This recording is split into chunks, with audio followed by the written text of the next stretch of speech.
지금 우리는 인류 역사상 그 어느 때보다 부유하고 안전하며 연결된 세상에 살고 있습니다. 그런데 왜 전 세계는 끔찍한 분노와 혐오로 들끓고 있을까요? 왜 민주주의는 후퇴하고 독재자들이 다시 힘을 얻고 있는 걸까요? CNN의 간판 앵커이자 세계적인 석학 파리드 자카리아는 이 현상이 단순한 일시적 혼란이 아니라고 경고합니다. 지난 400년의 역사를 꿰뚫어 볼 때 모든 혁명 뒤에는 반드시 피비린내 나는 복수가 따랐기 때문입니다. 오늘 소개할 책은 우리가 믿었던 진보가 어떻게 우리를 배신하는지, 그리고 이 거대한 퇴보의 물결 속에서 살아남으려면 무엇을 봐야 하는지를 적나라하게 보여줍니다. 이 책, 역사는 어떻게 진보하고 왜 퇴보하는가는 1600년대 네덜란드 황금기부터 오늘날의 인공지능 시대까지 지난 400년간 인류를 뒤흔든 혁명과 그에 필연적으로 뒤따른 반동의 역사를 추적합니다. 저자는 역사가 직선으로 뻗어나가는 고속도로가 아니라 진보와 퇴보가 끊임없이 충돌하는 거친 바다와 같다고 주장합니다. 저자는 가장 먼저 17세기 네덜란드로 우리를 안내합니다. 작고 습한 땅이었던 네덜란드는 어떻게 세계 최초의 자유주의 공화국이 되었을까요? 그들은 왕 대신 상인을, 혈통 대신 능력을 선택했습니다. 이것은 인류 역사상 최초의 자유주의 혁명이었습니다. 하지만 저자는 이 빛나는 진보가 영원하지 않았음을 지적합니다. 영국과 프랑스 그리고 미국으로 이어진 일련의 혁명들은 인류에게 엄청난 자유와 부를 선물했지만 동시에 그 혜택에서 소외된 사람들의 거대한 분노를 잉태했습니다. 이 책의 핵심은 바로 반동 래쉬의 메커니즘을 이해하는 데 있습니다. 산업혁명은 인류를 빈곤에서 구했지만 공동체를 파괴하고 인간을 부품으로 전락시켰습니다. 그 결과 공산주의와 파시즘이라는 괴물이 탄생했습니다. 그렇다면 지금은 어떨까요? 저자는 우리가 현재 겪고 있는 디지털 혁명과 세계화 혁명이 과거와 똑같은 패턴을 반복하고 있다고 경고합니다. 우리는 스마트폰으로 전 세계와 연결되었지만 알고리즘은 우리를 확증 편향의 감옥에 가뒀습니다. 국경 없는 경제는 막대한 부를 창출했지만 러스트 벨트의 노동자들을 절망으로 몰아넣었습니다. 파리드 자카리아는 현재 전 세계를 휩쓸고 있는 포퓰리즘과 강한 지도자에 대한 열망이 갑자기 튀어나온 돌연변이가 아니라고 말합니다. 이것은 급격한 변화에 적응하지 못한, 그리고 자신의 정체성을 잃어버릴까 두려워하는 사람들이 보내는 구조 신호이자 강력한 반작용입니다. 사람들은 자유보다 소속감을 원하고 미래의 불확실한 번영보다 과거의 확실한 질서를 그리워합니다. 트럼프 현상, 브렉시트, 그리고 전 세계적인 우경화는 바로 이러한 문화적 반동의 결과물입니다. 특히 흥미로운 점은 정체성 정치에 대한 저자의 분석입니다. 좌파는 인종과 젠더 같은 정체성에 집중하며 도덕적 우월감을 내세웠고, 이에 반발한 우파는 국가와 민족이라는 전통적 정체성을 무기로 삼았습니다. 이 두 세력의 충돌은 타협 없는 전쟁이 되어 정치를 마비시키고 있습니다.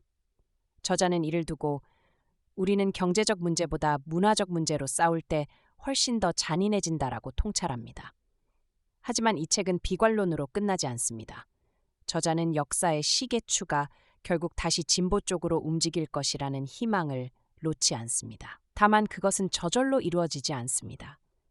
그는 진보가 살아남기 위해서는 소외된 사람들을 보듬는 따뜻한 자유주의가 필요하다고 역설합니다.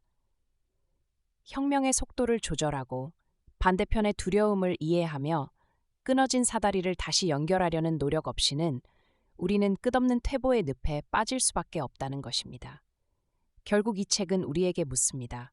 당신은 변화의 파도에 올라탄 수혜자입니까? 아니면 그 파도에 휩쓸려가는 피해자입니까? 그리고 우리는 이 분열된 세상에서 어떻게 다시 우리라는 공동체를 회복할 수 있을까요? 파리드 자카리아의 통찰은 혼란스러운 시대를 건너는 우리에게 가장 냉철하고도 현실적인 나침반이 되어줄 것입니다.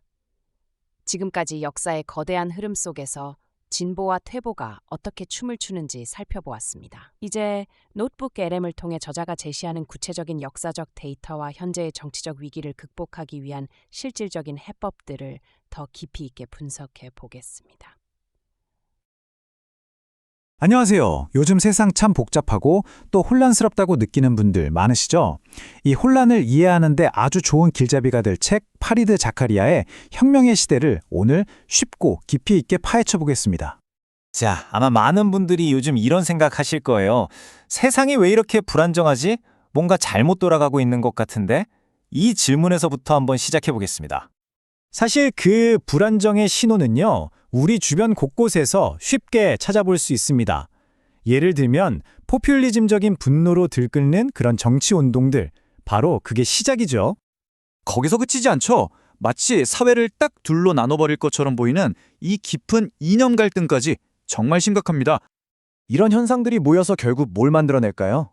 바로 우리가 앞으로 어디로 향하는 건지 도대체 알 수 없다는 그런 막연하고도 만연한 불안감입니다. 자, 그럼 이 현상을 제대로 이해하려면 먼저 우리가 지금 어떤 시대에 살고 있는지를 알아야 해요. 파리드 자카리아는 바로 지금이 근대 역사상 가장 혁명적인 시기 중 하나라고 단언합니다. 이 책 전체를 관통하는 핵심 메시지가 바로 이 문장에 담겨 있다고 해도 과언이 아닌데요. 한번 보세요. 자유주의가 우리를 억압에서 풀어준 건 맞는데 그 낡은 것들이 무너진 자리에 생긴 텅 빈 공간을 채우지는 못했다는 거죠. 이게 정말 중요한 지적입니다. 그럼 도대체 이 역학관계가 어떻게 돌아가는 걸까요? 자카리아는 이걸 설명하기 위해 아주 흥미로운 틀을 제시하는데요. 바로 진보와 그에 대한 필연적인 반동이라는 역사적 엔진입니다. 여기서 말하는 자유주의가 뭔지 잠깐 짚고 넘어가야 하는데요. 자카리아가 말하는 자유주의는 복잡한 정치 이념이라기보다는 우리가 지금 당연하게 여기는 것들, 예를 들면 개인의 권리, 자유무역, 시장 경제, 국제 협력 같은 것들로 이루어진 현대 사회의 기본 바탕을 의미합니다. 자, 이 표를 보시면 그 핵심 갈등이 한눈에 들어옵니다. 보세요. 한쪽에서는 개인의 자유가 늘어나죠? 이건 분명 진보예요. 그런데 바로 그 때문에 반대쪽에서는 권위와 전통이 사라지고 공동체의 끈끈함이 약해지는 겁니다. 해방을 얻는 대신 뭔가를 잃게 되는 거죠. 바로 이럽니다. 이게 핵심이에요. 변화라는 건 언제나 깊은 반발을 불러일으킬 수밖에 없다는 거죠. 왜냐? 자유라는 걸 얻으려면 권위와 전통을 희생해야 하니까요. 역사는 그냥 앞으로만 쭉 나아가는 게 아니라 이렇게 끊임없이 작용하고 또 반작용하는 순환 속에서 움직인다는 겁니다. 그런데 이런 일이 지금 처음 일어나는 게 아니라는 게 중요합니다. 자카리아는 역사를 거울 삼아 이런 패턴이 계속해서 반복되어 왔다는 걸 보여줍니다. 역사를 쭉 거슬러 올라가 보면 이런 거대한 패러다임의 전환이 최소 3번은 있었어요. 17세기 네덜란드가 그랬고 영국의 명예혁명이 그랬죠. 그리고 물론 세상을 완전히 뒤바꾼 산업혁명도 마찬가지였습니다.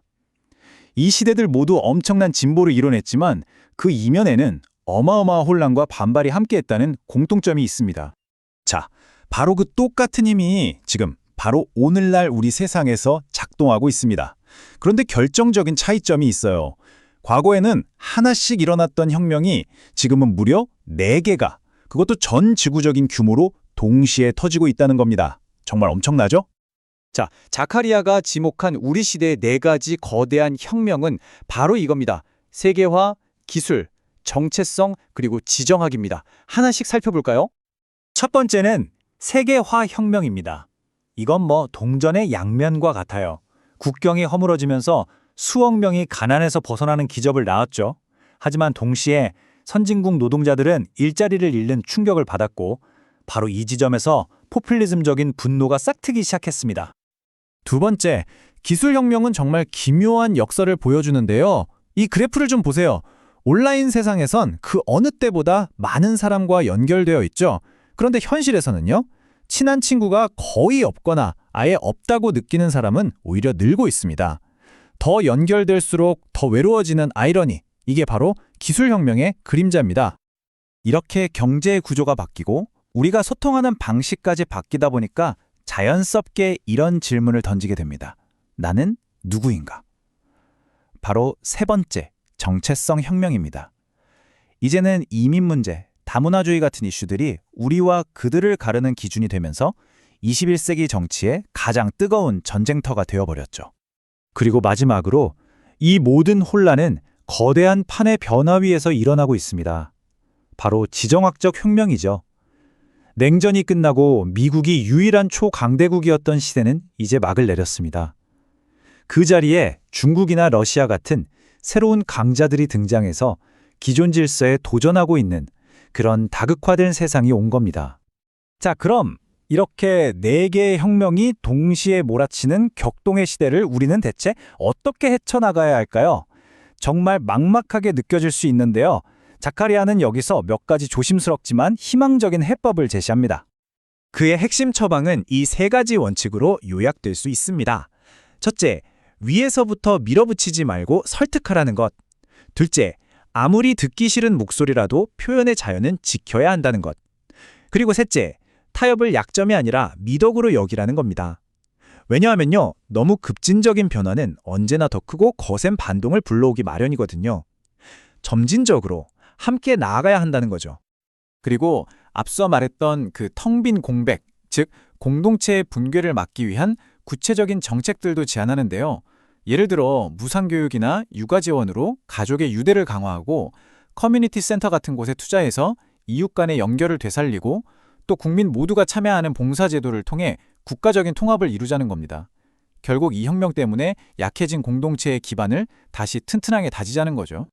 결국 자카리아는 우리 모두에게 아주 묵직하고 도발적인 질문 하나를 던지면서 책을 마무리합니다.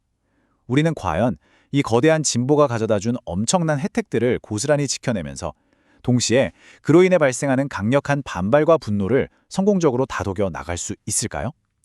이 질문에 대한 답은 바로 우리 손에 달려 있을 겁니다.